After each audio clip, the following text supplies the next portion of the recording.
कुछ लोग बड़े होते हैं इसलिए कि उनका बाप बड़ा होता है, बहुत बड़े बाप का बेटा है जी, तो खुद क्या है जी, ये इमाम हुसैन बहुत ही बड़े बाप के बेटे थे, बहुत ही बड़े बाप के, बहुत ही बड़े बाप। मौला अली शेर खुदा रदी अल्लाह ताला, वाकई हजरत अली जैसा शेर कोई नहीं है, ही कोई नहीं, आएगा ही कोई नहीं, हो ही नहीं सकता, सवाल ही नहीं पैदा होता। अली बहरहाल अली है, अली बहरहाल कोई जोड़ नहीं हजरत अली का, कोई साथ नहीं। मेरे रसूल पाक ने फरमाया यहां भी मेरा भाई है, वहां भी मेरा भाई है।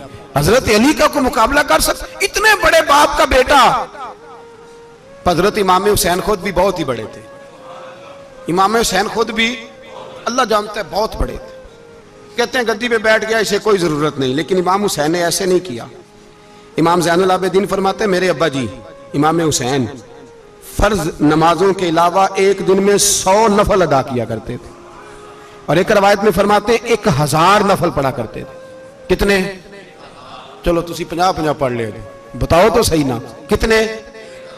तो ये जो इमाम हुसैन का बड़ा नाम लेने वाले हैं, ये तो इनसे पूछो कि तुम तो नमाजें पूरी नहीं पढ़ते, और इमाम का तो ताल्लुक है नमाज के साथ। 9-10 मुहर्रम की सारी रात इमाम हुसैन क्या करते रहे? बोले यहां लोग देगे खाते रहते हैं, 9-10 की रात चरगे खाते रहते हैं, सारी रात छोटा गोश्त खा के गुजार देते। इमाम हुसैन रदी अल्लाह ताला अन्हु, भाई अल्लाह तो माना हुआ था, हुसैन पे सबसे ज्यादा राजी था मेरा रब, लेकिन इमाम अली मकाम ने 9-10 की सारी रात का अल्लाह मुझसे राजी हो जा, अल्लाह मुझसे राजी हो जा, अल्लाह मुझ पे रजा नाज़िल कर दे। सारी रात करबला की रेत पे आंसू बहा बहा के सारी रात सजदे में गुजार दी।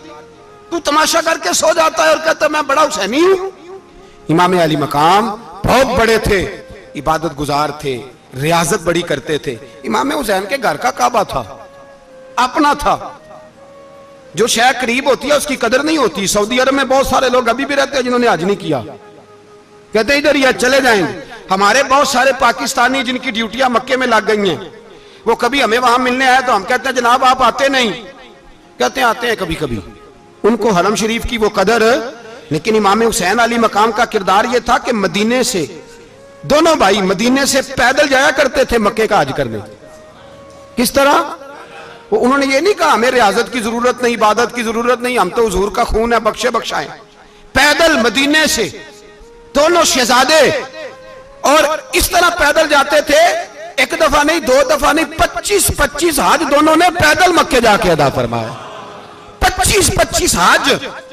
तुझे कभी तौफीक ही नहीं हुई? तू जहाज पे जाना भी पसंद नहीं करता, तू ख्याल ही नहीं करता कि कितनी कदर है अल्लाह के घर की। 25-25 हज। और सखावत का ये हाल था, सखावत का, कि इमाम ज़ैनुल आबिदीन फरमाते 1 लाख दिनार सवेरे आया। कितना? समझ लें अरबों खरबों रुपए आज के हिसाब से, 1 लाख दिनार। और फरमाते हैं फातिमा के लाल दरवाजे पे बैठ गए पैसे लेके, और लोगों को बुला बुला के नजर दी, फरमाया थोड़े से ले जाओ, थोड़े से ले जाओ, थोड़े से ले जाओ, थोड़े से। फरमाते जोर तक इमाम हुसैन ने लाखों बांट दिए। उठ के अंदर आए तो मैंने कहा अब्बा जी को 1 दिनार बचा लेते। आप जब बाजू उठाते हैं तो आपके कुर्ते पे 17 पैबंद लगे हुए हैं, एक कुर्ता ही नया ले लेते। तो फरमाते मेरी तरफ देख के कहने लगे बेटे, ये नहीं कहा कि मैं ले लेता कुर्ता, लफ्जों पे गौर करना। फरमाने लगे बेटे अगर तू पहले बताता तो फिर मैं सोचता, पहले बताता तो फिर भी मैं, ये नहीं कहा रख लेता, फिर भी मैं सोचता रखना है कि नहीं। इमाम हुसैन ने सखावत की, इबादत की, रियाजत की, कुरान पढ़ा, तिलावत की, दरगुजर किया, प्यार किया। इमाम हसन की बात है, एक लौंडी आई, हमारे यहाँ तो शहजादों का अल्लाह ही हाफिज है ना, शहजादे वो किसी के भी हों। ये जो हमारे सियासतदानों की शहजादे हैं ये हमने खराब किए हुए, इनकी गाड़ियों के पीछे भाग भाग के, इसलिए तबाह हो गए। पीरों के शहजादे ये खराब हो गए सारे, इसलिए कि पीछे बड़ा भागते हैं। इमाम हसन के पास एक लौंडी थी, वो दूध लेके आई, दूध गर्म था, आपके ऊपर गिर गया। और वो थी भी इसी तरह की, अक्सर काम बेध्यानी में करती थी, कनीज थी घर। दूध गिरा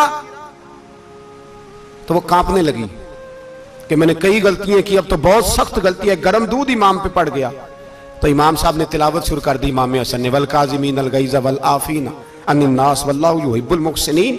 फरमाया जो गुस्सा पी जाए और लोगों को माफी दे, उनसे तो अल्लाह मोहब्बत फरमाता है, इनसे तो अल्लाह प्यार करता है। इमाम साहब ने उस लौंडी को फरमाया, जा तू अल्लाह की रजा के लिए आजाद है, जा तू आजाद है, अब तू लौंडी नहीं। इतना बड़ा इखलाक था कि जो देखे ना, मेरे उस्ताद गिरामी एक दफा मेरे घर आए, हजरत मुहद्दिस बावलपुर से 3000 किताब के मुसन्निफ, बहुत बड़े आले। मेरा छोटा भाई बोतल पिलाने लगा, तो बोतल दी तो कपड़ों पे डाल दी, उस्ताद साहब का सारा जुब्बा भर गया। कहने लगे जज़ाक अल्लाह, बारक अल्लाह, अल्लाह मजीद फजीद, अल्लाह इलम दे, फजल दे।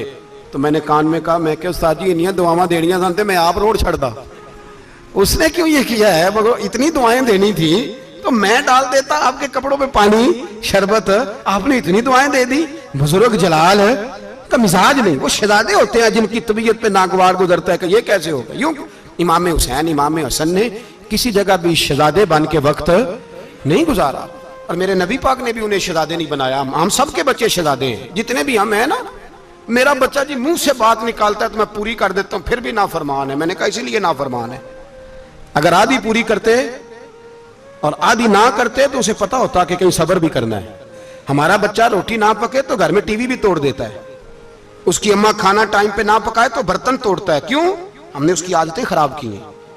लेकिन मेरे रसूल पाक सल्लल्लाहु अलैहि वसल्लम ने झोली उठा के दुआ मांगी, ऐ अल्लाह, गोया हुजूर कह रहे थे इन्होंने कर को करबला में भी जाना है, फरमाया या अल्लाह इन्हें 3 वक्त रोटी ना देना, 1 वक्त रोटी देना। 3 वक्त नहीं, 1 वक्त की रोटी दे, 1 वक्त का खाना दे। और नबी पाक ने ट्रेनिंग घर के अंदर कराई थी, अंदर हजरत फातिमा ने ट्रेनिंग कराई थी। लोग कहते हैं 3 दिन इमाम हुसैन प्यासे रहे, भूखे रहे, तो मैंने कहा ट्रेनिंग थी उनकी अम्मा की। तो जो है मेरी बात पर, हमारा बच्चा तो 1 घंटा बर्गर ना मिले तो बर्तन तोड़े, उनकी अम्मा की ट्रेनिंग थी, सब्र हौसला सिखाया था। इमाम हसन और हुसैन बीमार हो गए तो हजरत फातिमा ने मन्नत मांगी, या अल्लाह मेरे बच्चों को शिफा दे, मैं 3 रोजे रखूंगी। कौन सी मन्नत मानी? बोलिए। हम सिर्फ देख की मन्नत ही मानते हैं, मैं देख पकाऊंगा। एक आदमी मुझे कहने लगा, मैंने मन्नत मानी थी कि मैं बकरा दूंगा अल्लाह के रास्ते में, अगर मेरा काम हो जाए। तो काम हो गया, बकरे के पैसे कोई नहीं। तो मैं कहा तेरे पहला नहीं थी पता, मेरे को कोई नहीं। कहता अब क्या करूं? मैं क्या अब तो देनी पड़ेगी, और उसमें भी तहकीक बाकी है। लेकिन बात यह है भाई कि मन्नत ये क्यों नहीं मानी कि या अल्लाह मेरा काम हो जाए, मैं 100 नफल पढ़ूंगा। जो भी मन्नत मांगता है वो देख की मान लेता है। बकरे की मन्नत ही मानते हो, ये क्यों नहीं मन्नत मानते कि या अल्लाह मेरा काम हो जाए तो मैं पूरा कुरान शरीफ खत्म करूंगा। ये जरा पढ़ना पड़ता है, इसलिए इबादत करनी पड़ती है, इसलिए इसकी मन्नत नहीं मानते सिरे से।